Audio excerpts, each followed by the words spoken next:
Good morning everybody. World medical കോൺഫറൻസിൽ തന്റെ invention present ചെയ്ത് എല്ലാവരുടെയും പ്രശംസ നേടിയാണ് ഡോക്ടർ റോയ് മാത്യു നാട്ടിൽ തിരിച്ചെത്തിയിരിക്കുന്നത്.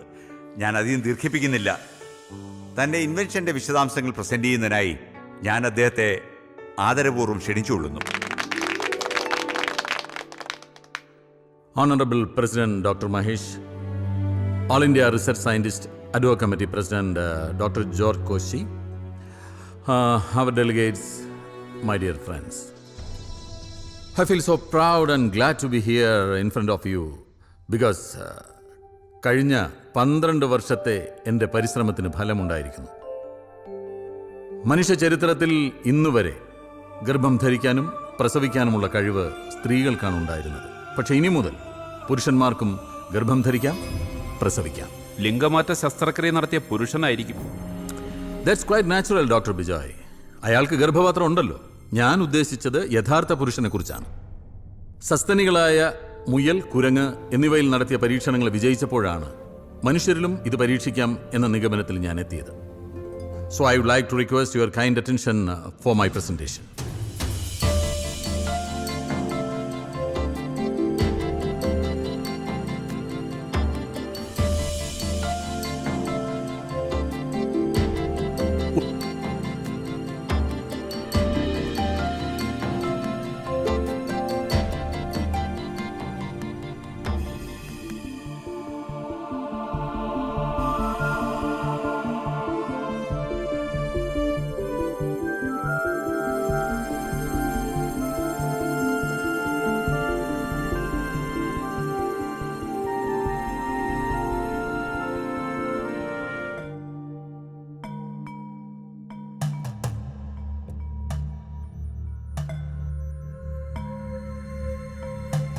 ഒരു സ്ത്രീയിൽ ഗർഭധാരണം നടക്കുന്നത് അണ്ഡം ബീജവുമായി സംയോജിച്ച് ഭ്രൂണം പിറവിയെടുക്കുന്നിടത്താണ്.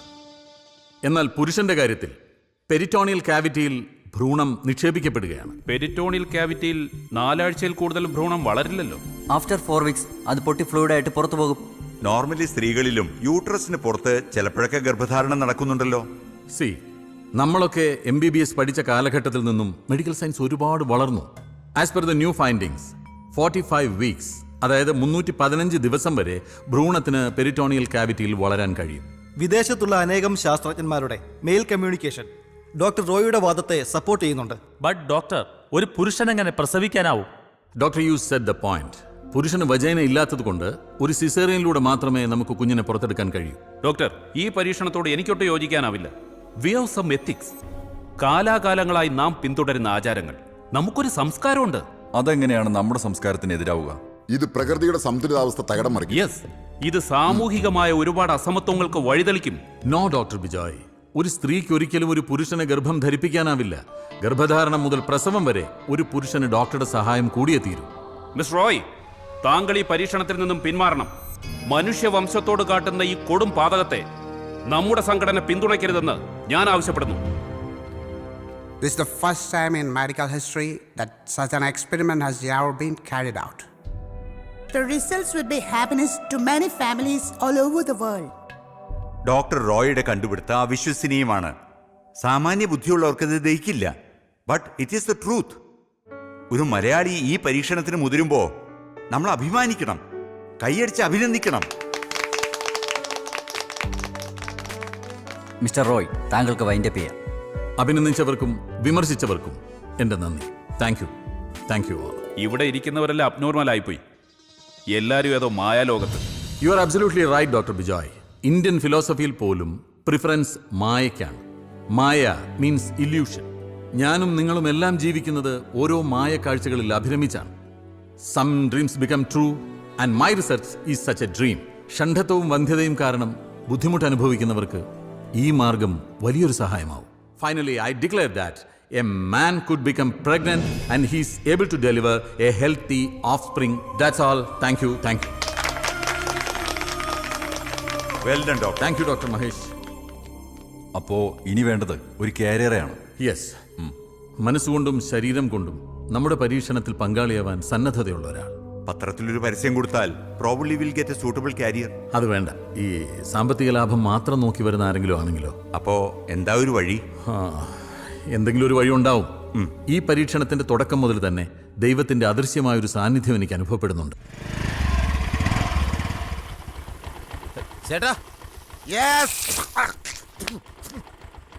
എന്താടാ പട്ടിയുണ്ടോ? എന്തിന്? ഒരു കൊറിയർ ഉണ്ടായിരുന്നു. പട്ടിക്കും കൊറിയറാ? ആരുടെ അയച്ചത്? പട്ടിയെക്കാളും കഷ്ടമാണല്ലോ ഇയാള്. പറയടാ, ആരുടെ അയച്ചത്? അല്ല, അത് ഡോക്ടർക്കുള്ളതാ. ഡോക്ടറിന്റെ കൊറിയർ നീ എന്തിനു പട്ടിക്ക് കൊടുക്കുന്നത്?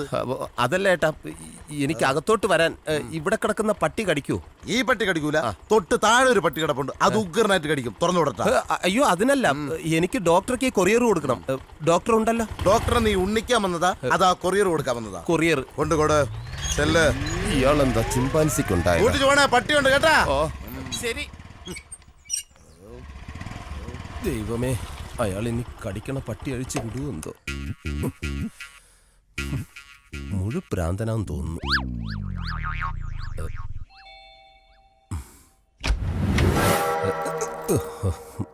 Good morning sir. Morning Sudhi. Courier ഉണ്ടായിരുന്നു. ഇവിടുത്തെ LC സെക്രട്ടറി പ്രഭാകരൻ സുധിയുടെ അളിയനല്ലേ? അതെ സർ, അങ്ങനെ ഒരു അപകടം പറ്റിപ്പോയി. എന്താ സർ ചോദിച്ചേ? ഒന്നുമില്ല. മിനിഞ്ഞാന്ന് 2-3 പേരെയും കൂട്ടി ഇവിടെ വന്നിരുന്നു. എന്തിനാ? പിരിവിനാ വന്നത്. പുള്ളിക്ക് പാർട്ടി പിരിവും തല്ലുകൊള്ളലോ മെയിൻ ഹോബി. സുധീന്ദ്രന് രാഷ്ട്രീയമൊന്നുമില്ലേ? അയ്യോ, കുടുംബത്തിന്റെ രണ്ടറ്റം കൂട്ടിമുട്ടിക്കാൻ ഓടി നടക്കുന്ന എനിക്കെന്ത് രാഷ്ട്രീയം സാറേ? ഞാനും കൂടെ പണിമുടക്കാൻ നിന്ന് കഴിഞ്ഞാൽ കുടുംബം പട്ടിണിയായി പോവും സാറേ. ഏതായാലും സുധീന്ദ്രൻ കഷ്ടപ്പെട്ടൊരു കുടുംബം നോക്കുന്നുണ്ടല്ലോ. അതേതൊരാണിന്റെ കടമയല്ലേ സാർ? ശരി സാർ. ശരി.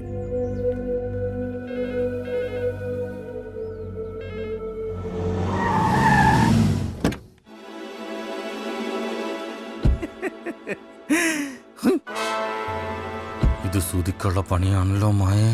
ആരാത്? സുധി കുറെ പൈസ കടം മേടിച്ചിട്ടുള്ള ആളാ. സൂപ്പർ ഫാസ്റ്റ് കൊറിയർ സർവീസിലേക്ക് സ്വാഗതം. നമസ്കാരം. സുധി ഉണ്ടോ ഇവിടെ? അയ്യോ, സുധി ഒരാഴ്ചയായിട്ട് ഇങ്ങോട്ട് വന്നിട്ടേ ഇല്ല. ആണോ? കാണാൻ കൊതിയാവുന്നു അല്ലേ? ആരാടാ അത്? അയ്യോ, മുതലാളി ഇവിടെ ഉണ്ടായിരുന്നോ? ദേ സുധി, നമ്മളിപ്പോ പറഞ്ഞതേ ഉള്ളൂ, 100 ആയുസ് അല്ലേ? മുൻവശം മുമ്പിലാണെങ്കിലും മുൻവശത്ത് വാതിൽ പുറകുവശത്താ, ആ വഴി വന്നായിരിക്കും. അവന്റെ മുൻവശത്ത് പാല് ഞാൻ പുറകുവശത്താക്കും.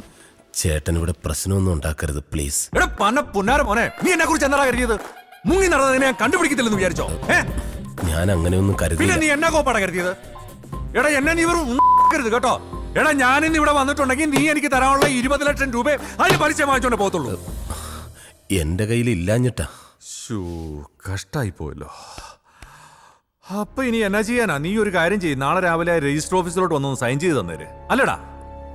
അതിന് ഞാൻ മാത്രം സൈൻ ചെയ്ത പോരല്ലോ. ഇവന് ആകപ്പാടെയുള്ള കിടപ്പാടമല്ലേ, അത് എഴുതി തരണമെന്ന് പറഞ്ഞാ? എടാ 1-2 അല്ല, 20 ലക്ഷമാ. 2 വർഷമായിട്ട് പലിശയില്ല. അത് ഞാൻ മനഃപൂർവ്വം തരാത്തതല്ല. അറിയാം, തരണോന്ന് നീ വിചാരിച്ചാലും നടക്കത്തില്ല. 12 ലക്ഷത്തിലധികം രൂപ കഴിഞ്ഞ 3 വർഷത്തിനിടയ്ക്ക് ഞാൻ തന്നില്ലേ? എടാ നീ തന്നു, അത് പലിശ. എന്റെ മുതലെവിടെ? വീടിന്റെയും പറമ്പിന്റെയും ആധാരം എന്റെ കയ്യിലുണ്ട്. അതുമാത്രമല്ല, ബ്ലാങ്ക് ചെക്കിലും മുദ്രപത്രത്തിലും ഒപ്പിട്ട് തന്നിട്ടാ നീ നിൽക്കുന്നത്. ഇത്രയും ഡോക്യുമെന്റ്സ് കയ്യിലുള്ള സ്ഥിതിക്ക് കുറച്ച് അവധിയും കൂടെ കൊടുത്തൂടെ? എന്റെ മുഖത്ത് നോക്കി ന്യായം പറയുന്നോടാ. എടാ കിട്ടാനുള്ള പണം ഉണ്ടാക്കിയ തന്തയാണെങ്കിലും കുത്തിരി പിടിച്ച് മേടിക്കുന്നവനാ ഈ ആന്റണി ഐസക്ക്. സുധി, നിനക്കെന്നെ അറിയാവല്ലോ. ഇണങ്ങിയ ഞാൻ പൂച്ചക്കുട്ടിയാ, പിണങ്ങിയ ഉണ്ടല്ലോ. നീ ഒരു കാര്യം ചെയ്, ഞാൻ ആ വെണ്ടർ ബാലകൃഷ്ണപിള്ളയോട് ഒരു വിലയാധാരം തയ്യാറാക്കി വെക്കാൻ പറഞ്ഞിട്ടുണ്ട്. നാളെ രാവിലെ കൃത്യം 11 മണിക്ക് രജിസ്റ്റർ ഓഫീസിൽ സകുടുംബം എത്തിച്ചേർന്ന് അതൊന്ന് സൈൻ ചെയ്ത് തന്നേര്. എനിക്ക് ഇച്ചിരി സമയം കൂടി താ, ഞാനത് ആർക്കെങ്കിലും വിറ്റിട്ട് നിങ്ങളുടെ കടം വീട്ടാം. എന്റെ പൊന്നു സുധി, നീ ആവശ്യമില്ലാത്ത സ്വപ്നങ്ങൾ കാണല്ലേ. നീ കടം വീട്ടിയ നിനക്ക് മനസ്സമാധാനം, എനിക്കാണെങ്കിൽ കടം കൊടുത്ത കാശ് തിരിച്ചു കിട്ടിയതിന്റെ സമാധാനം. അപ്പൊ ശരി, നാളെ രാവിലെ കൃത്യം 11 മണി.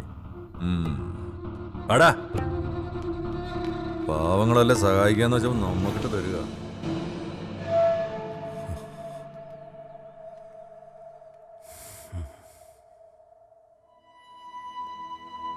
ഡാ, നീ വിഷമിക്കണ്ട. ഈ ആന്റണിയുടെ കയ്യിൽ നിന്ന് രക്ഷപ്പെടാൻ ഒരു വഴിയുണ്ട്. എന്തു വഴി? യെസ്, മുഹമ്മദ് കുട്ടി സ്ലീപ്പിംഗ് അല്ല സ്പീക്കിംഗ്. ലിവറ്, ഹാർട്ട്, ചെറുകുടൽ, വൻകുടൽ എല്ലാം മിതമായ വിലയ്ക്ക് കിട്ടുന്ന സ്ഥാപനമാണ് സേവകൻ അസോസിയേറ്റ്. നിങ്ങൾക്ക് എന്തുവാ വേണ്ടത്? എന്തുവാ? പ്ലീഹയോ? അതെന്തുവാ? ഇടോ, അതൊക്കെ ഈ സാധാരണ മനുഷ്യർക്കുള്ള സാധനമാണോ? എന്തോ ഓടി ഓടിയത് പ്ലീഹ പോലും പ്ലീഹ. നമസ്കാരം സാർ. ഇരിക്കും. എന്തുവാ നിങ്ങളുടെ പ്രശ്നം? ഓ, ഹലോ, ഹാർട്ടോ. അതെ, നിങ്ങളെ നാളെ വൈകിട്ട് വിളിക്കേ. ശരി. എന്താ നിങ്ങളുടെ പ്രശ്നം? അതായത് ഹലോ, ഭയങ്കര ബിസിയുള്ള ആളാണ്. ലിവറോ ആടിൻ്റെയോ? എടോ, ഇത് ഇറച്ചിക്കടയല്ല, മനുഷ്യന്മാരുടേതേ എടുക്കത്തുള്ളൂ. ശ്ശോ. ഇനി കാര്യം പറ, കൊടുക്കാനാന്നോ എടുക്കാനാന്നോ? കൊടുക്കാനാ. ഏത് പാർട്സാ? അത് ഈ കിഡ്നി ആണെങ്കിലോ? അത് കൊള്ളാം. പിന്നെ പ്രായം, ബ്ലഡ് ഗ്രൂപ്പ് ഇതിനെ ആശ്രയിച്ചായിരിക്കും വില. നിങ്ങളെ എത്രയായിരിക്കും ഉദ്ദേശിക്കുന്നത്? കുറച്ച് കൂട്ടി പറഞ്ഞു. ഒരു 10 ലക്ഷം 20 ലക്ഷം രൂപ. അത്രയൊന്നും കിട്ടത്തില്ല. മാർക്കറ്റ് വില 5 ലക്ഷം രൂപയാണ്. അതിന്ന് 20% എന്റെ കമ്മീഷനാ. 20%? ഇതൊക്കെ വലിയ വലിയ ഡോക്ടേഴ്സുമായിട്ടുള്ളൊരു ടൈപ്പാ. ഇനിയിപ്പോ എന്താ ചെയ്യാ? നീ വിഷമിക്കണ്ട. 2 കിഡ്നി തന്നാലോ? 10 ലക്ഷം രൂപ. സമ്മതിച്ചു. അത് വേണ്ടടാ. പിന്നെ കാര്യം നടക്കണ്ടേ? അതല്ലടാ, എന്റെ കാര്യത്തിന് നിന്റെ ഒരു കിഡ്നിയും കൂടെ എടുക്കാന്ന് വെച്ചാൽ. എന്റെ കിഡ്നിയോ? നിന്റെ 2 കിഡ്നി കൂടെ കൊടുക്കുന്ന കാര്യമോ ഞാൻ പറഞ്ഞത്? ഒരാളുടെ 2 കിഡ്നി എടുത്ത് കൊടുത്താൽ ആള് തട്ടിപ്പോവും. ആണോ? അതെ, ഒരു കിഡ്നി തരം വളരെ അത്യാവശ്യമായതുകൊണ്ടാ. ഒരു 20 ലക്ഷം രൂപ എങ്ങനെയെങ്കിലും തരണം. എല്ലാ ബോഡി പാർട്സും ഞങ്ങൾ എടുക്കും. ഒരു കാര്യം ചെയ്യും, ഈ 2 എണ്ണം ഉള്ളതിന്ന് നമുക്ക് ഓരോന്നും എടുക്കാം. ചിലപ്പോ 20 ലക്ഷം തികയുമായിരിക്കും. ഒന്നൊന്നേ, എല്ലാത്തിനും ഓരോന്നും കൊടുത്ത പ്രശ്നമാവോ? അതെ, പ്രശ്നമാവും. അപ്പോ വേറൊരു നിവൃത്തി ഇല്ലല്ലേ? പിന്നെ ഇതിലും കൂടുതൽ വല്ലതൊന്നും എടുക്കാൻ ആള് വരുമ്പോ ഞങ്ങൾ അറിയിക്കാം. നിങ്ങളുടെ നമ്പർ ഓഫീസിൽ കൊടുത്തിട്ട് പോക്കോളൂ. ശരി. ശരി, പോവാം. 20 ലക്ഷത്തിന് കൊണ്ടുവച്ചിരിക്കല് ഇവനക്ക് വേറെ പണി.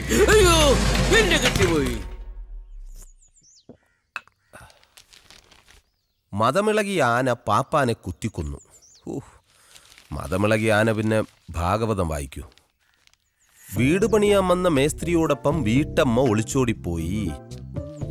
കുറ്റം പറഞ്ഞിട്ട് കഥയില്ല, പണി അറിയാവുന്നവന്റെ കൂടെ പോയി.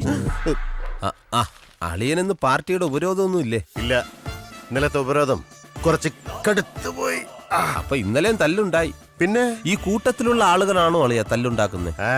ഓടിച്ചിട്ട് തല്ലുന്നതിനിടയ്ക്ക് തിരിഞ്ഞു നോക്കാൻ പറ്റില്ല. ഓഹോ, എന്നാലും ഒന്ന് തിരിഞ്ഞു നോക്കിയിരുന്നെങ്കിൽ ആളെ തിരിച്ചറിയായിരുന്നു. അയ്യേട്ടാ, തിരിഞ്ഞു നോക്കി ഒരുത്തനെ ഐസിയുല തിരിഞ്ഞു നോക്കണോ? അത്ര സാധാരണക്കാരായ ജനങ്ങൾക്ക് അവരെ ബുദ്ധിമുട്ടിക്കുന്ന സമരങ്ങളോടുള്ള വെറുപ്പ് ഇപ്പൊ കൂടി വരിക. സ്ത്രീകൾ വരെ പ്രതികരിച്ചു തുടങ്ങി. പാർട്ടിക്ക് ഇനി പിടിച്ചു നിൽക്കണമെങ്കിൽ പുതിയ വഴികൾ തേടണം. അപ്പൊ അതൊക്കെ അറിയാം. പക്ഷേ പാർട്ടിയുടെ നേതാക്കന്മാർ കൂടി അത് ബോധ്യപ്പെടണം. അല്ല, ഇന്നെന്താ പരിപാടി? വിമലയും കുട്ടി ഡോക്ടറെന്ന് കാണണം, ഒരു റൂട്ടീൻ ചെക്കപ്പ്. ഞാനും കൂടെ വരാളിയാ. വേണ്ട, മാളുണ്ടല്ലോ അവിടെ. നീ ടാബ്ലറ്റ്സ് ഒക്കെ മുടങ്ങാതെ കഴിക്കുന്നുണ്ടോ? എനിക്ക് മടുത്തു ഏട്ടാ. എനിക്ക് ഒരിക്കലും ഒരു അമ്മയാവാൻ പറ്റില്ലെന്ന് എന്റെ മനസ്സ് പറയുന്നു. നീ എന്തിനാ ആവശ്യമില്ലാത്തതൊക്കെ ചിന്തിക്കാൻ പോകുന്നത്? ഡോക്ടർ അങ്ങനെ പറഞ്ഞു. അതെ, ഡോക്ടർ മഹേഷ് അത്ര നിസ്സാരക്കാരനൊന്നുമല്ല. വന്ധ്യതാ ചികിത്സയിൽ നമ്മുടെ നാട്ടിലെ നമ്പർ 1 ഡോക്ടറാ. നീ സന്തോഷത്തോടെ പോയിട്ട് വാ. ശരി. മുജ്ജന്മ ശാപമാവും എന്റെ മോൾക്ക് ഇങ്ങനെ ഒരവസ്ഥ വരാൻ. എന്താ അമ്മ ഇത്? ഒന്ന് പുറത്തു പോകാൻ പോലും മടിയാ അവൾക്ക്. ആൾക്കാർ ഓരോന്ന് കുത്തി കുത്തി ചോദിക്കുന്നത് കേട്ടിട്ട്. എന്നാ പിന്നെ ഒരു കുഞ്ഞിനെ ദത്തെടുക്കാൻ പറയ്, അളിയനും താല്പര്യം ഉണ്ടാവും. സ്വന്തം വയറ്റി പിറക്കാത്ത കുഞ്ഞിന് അമ്മയോട് സ്നേഹം ഉണ്ടാവില്ലെന്ന അവളുടെ വാദം. അമ്മ സമാധാനപ്പെടും. നമ്മൾ അറിഞ്ഞുകൊണ്ട് ആർക്കും ഒരു ദ്രോഹം ചെയ്തിട്ടില്ലല്ലോ. അതുകൊണ്ട് ദൈവം നമ്മളെ കൈവിടില്ല.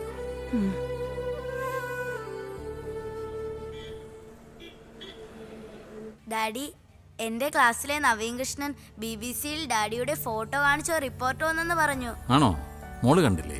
ഇല്ല, 24 അവേഴ്സും പഠിച്ചോളണമെന്നാണ് മമ്മിയുടെ ഓർഡർ. മോള് നന്നായിട്ട് പഠിക്കുന്നുണ്ടോ? എല്ലാത്തിനും എനിക്ക് A+. ഇന്റർ സ്കൂൾ ഇലോക്കേഷൻ കോമ്പറ്റീഷനും എനിക്കാ ഫസ്റ്റ്. ആണോ? Very good, congrats. ഡാഡി ഡാഡിയും മമ്മിയും ഇനി ഒരിക്കലും ഒരുമിക്കില്ലേ?